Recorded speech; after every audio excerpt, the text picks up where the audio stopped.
Monday, and welcome back to the Lord and Arts channel. I'm John Lorden. Thank you so much for spending some time with us here today. Case Cracked is the show where we look into a mystery and what are the critical pieces that help solve that mystery. Today's episode is called The Pink Bicycle.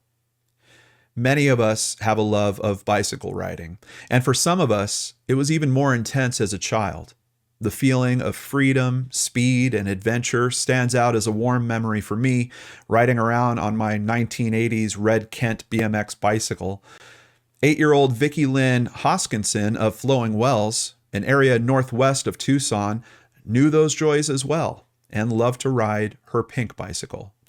On the afternoon of September 17th, 1984, she had finally been given permission by her mother, Debbie Carlson, to ride by herself a short distance to the Circle K to mail a birthday card to her aunt in Tucson. Debbie had always made the children travel using the buddy system, but on this day, she felt it was safe enough and the trip short enough to allow Vicki to make that trip by herself. When 20 minutes had gone by and Vicki had not returned, she sent her 11-year-old daughter, Stephanie, to look for her sister. Stephanie found Vicki's bicycle just blocks away, lying on the side of the road. When Debbie was told what Stephanie had found, she immediately drove to the spot, picked up the bicycle, put it in the trunk of her car, and called the Pima County Sheriff's Department. In a matter of hours, a command post was set up and police were actively searching for Vicki. Police officers went door to door questioning people in the area. When the news spread of Vicki's disappearance, people started to come forward with very troubling information. Most reported seeing a man with long dark hair and a mustache who had not shaved recently, driving in a dark-colored Datsun 280Z near Vicki's school. Vicki's bike was found just a block from the elementary school. One of the teachers at Homer Davis Elementary saw the car and the man in question.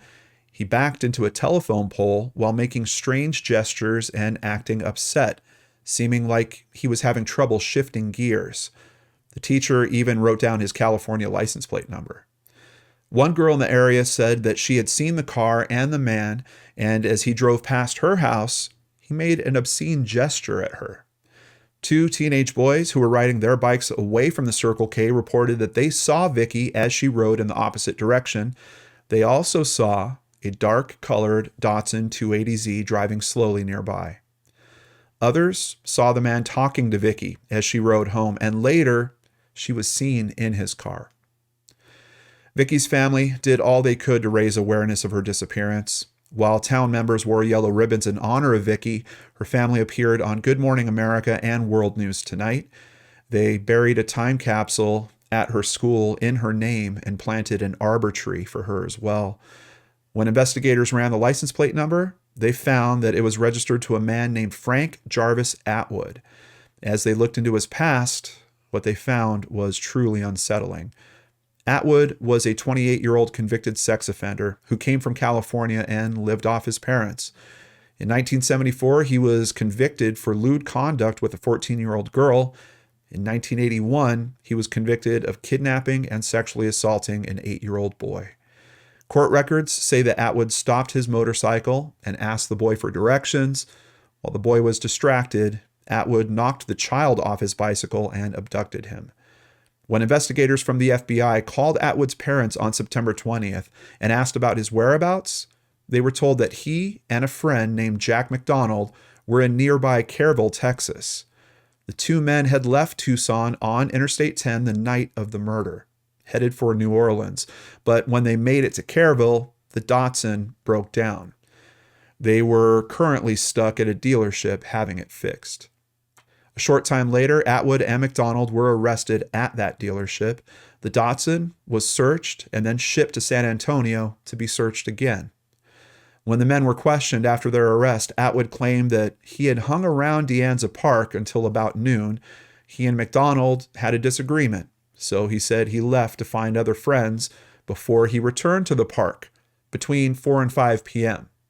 Later, he corrected himself to say it was actually 3:30 p.m.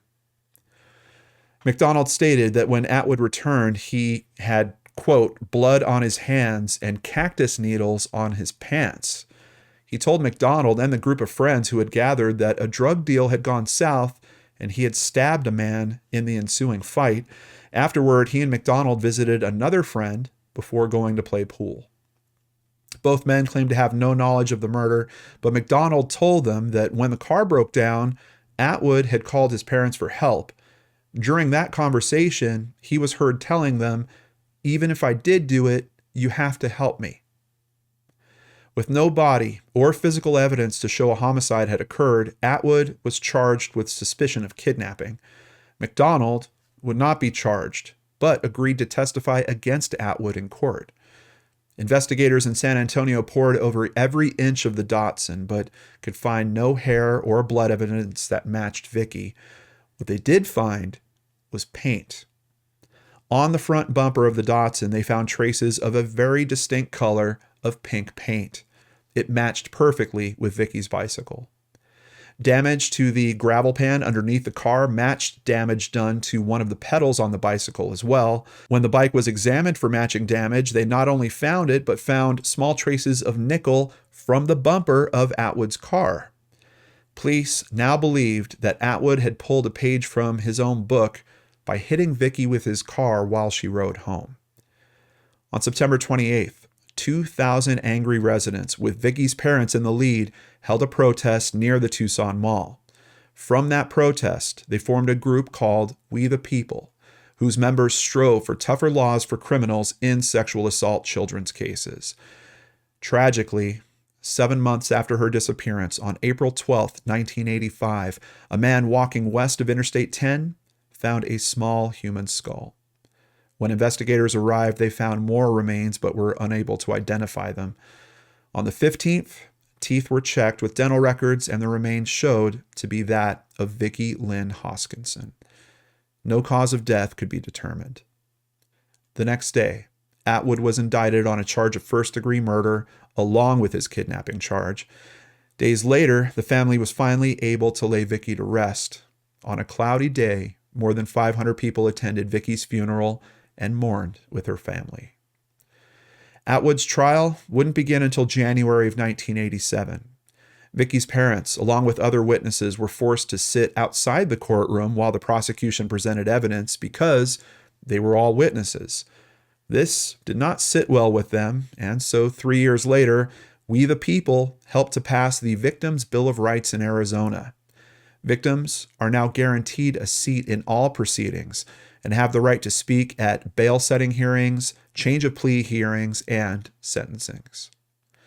Proclaiming his innocence, Atwood's defense team claimed that he had been framed by multiple agencies who had planted the pain evidence. The prosecution simply walked the jury through the physical evidence they had. After 3 long months, on March 26th, Atwood was found guilty of the murder and kidnapping of Vicky Lynn. On May 8th, he was sentenced to death.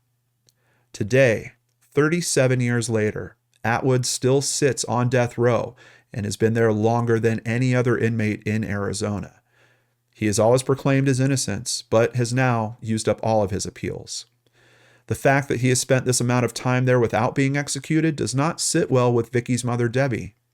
Not only is he still alive, he has also married and received a college education. Debbie Carlson honors her daughter's memory in many ways that are helping others. She's been an activist with We the People. She became involved in the National Center for Missing and Exploited Children, helped to get the Victims' Bill of Rights passed, and helped launch Southern Arizona's Amber Alert system in the year 2000.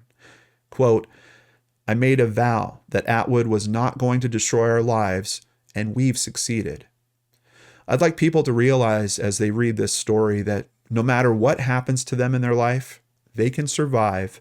There is hope.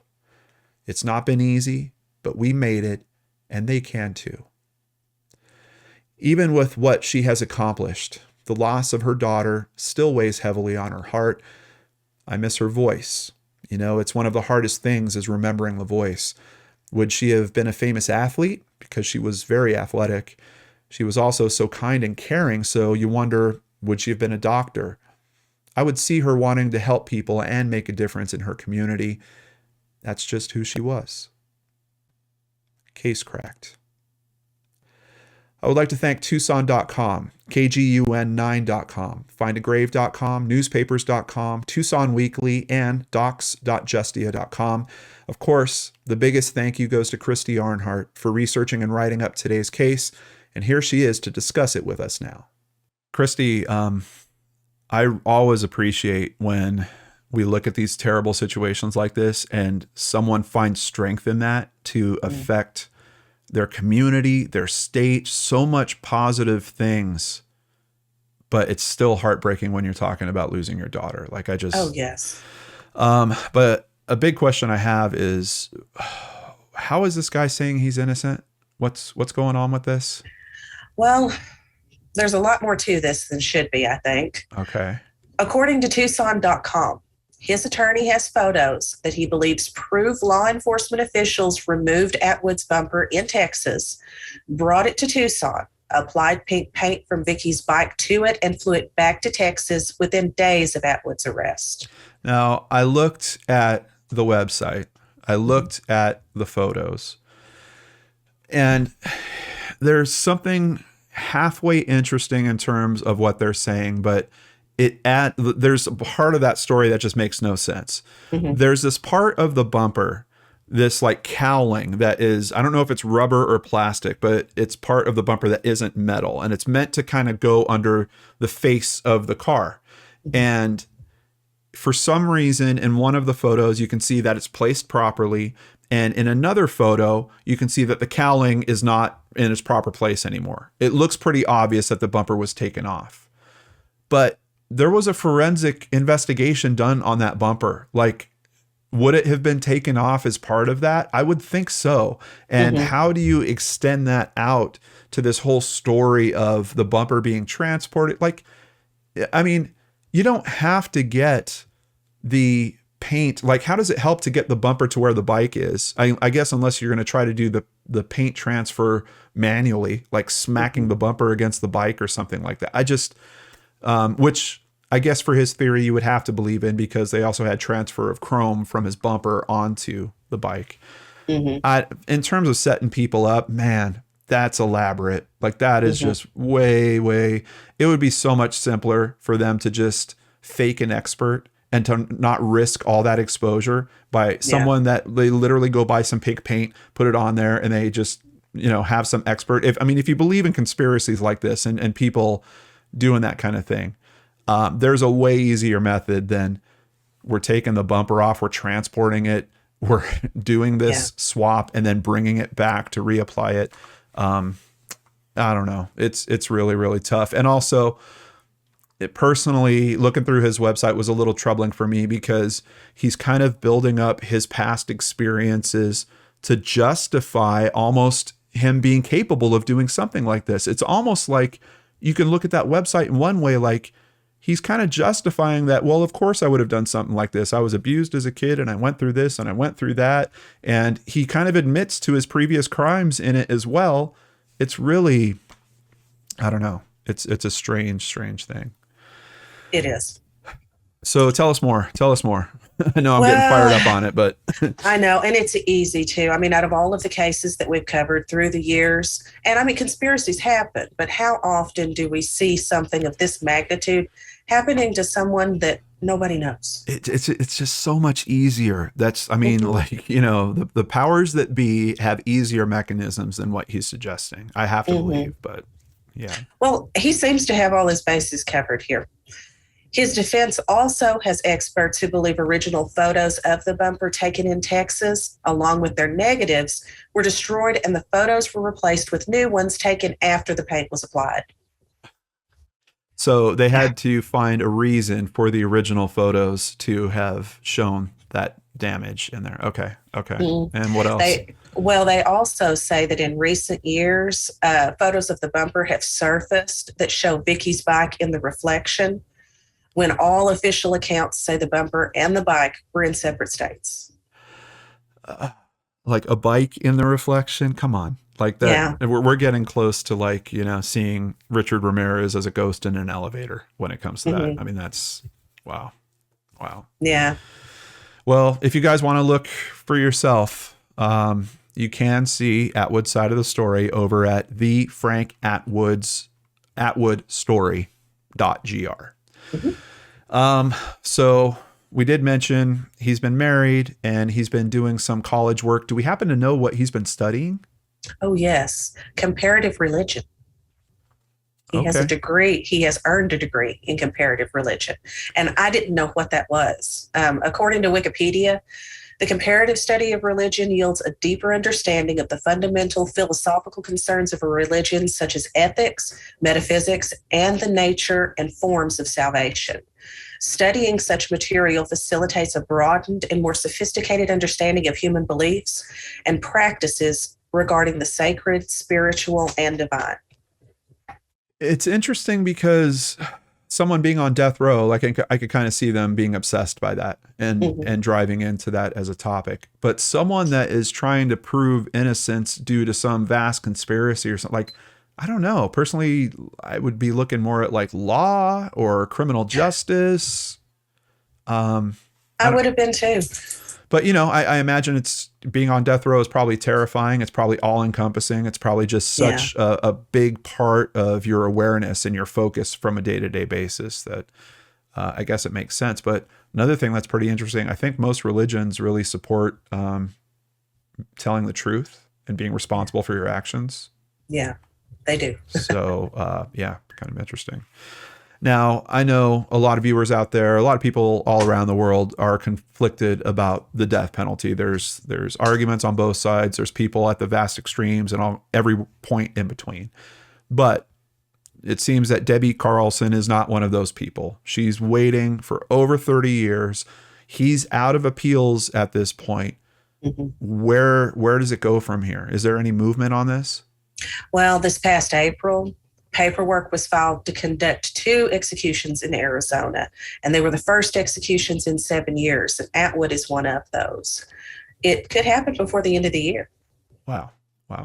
Okay. Well, I don't know. Maybe we'll have an update for the audience on that at some point in the future. But Christy, I just want to say I really appreciate, I know that looking into stories like this isn't easy, and I just really appreciate you being willing to take that on so that we could share this with other people. So thank you so much for that. And I've got some other people to thank right now. Thank you, PayPal supporters Sandy Reed, Mary Nose, Melissa Heinbach, Amanda Beard, and I want to give a special thank you to Maricela Ortiz. If you'd like to support the channel, please visit lordandarts.com. There you can sign up for Patreon, sign up for PayPal, buy merchandise, or even just buy us a coffee like Camilla, Ryan, and Candy recently did. We know that learning about the mechanisms that help support and find justice in these cases is important to understand the many unsolved cases we also cover, and we really appreciate your support in allowing us to continue doing that. Remember, you can get another Lord and Art story every week on the Seriously Mysterious podcast. A new episode is coming tomorrow and every Tuesday after that. Visit seriouslymysterious.com and remember to subscribe on your favorite podcatchers.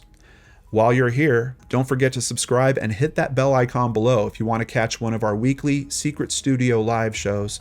And of course, I'll be back with a new Unsolved Mystery for you on Friday, right here on the Lord and Arts channel.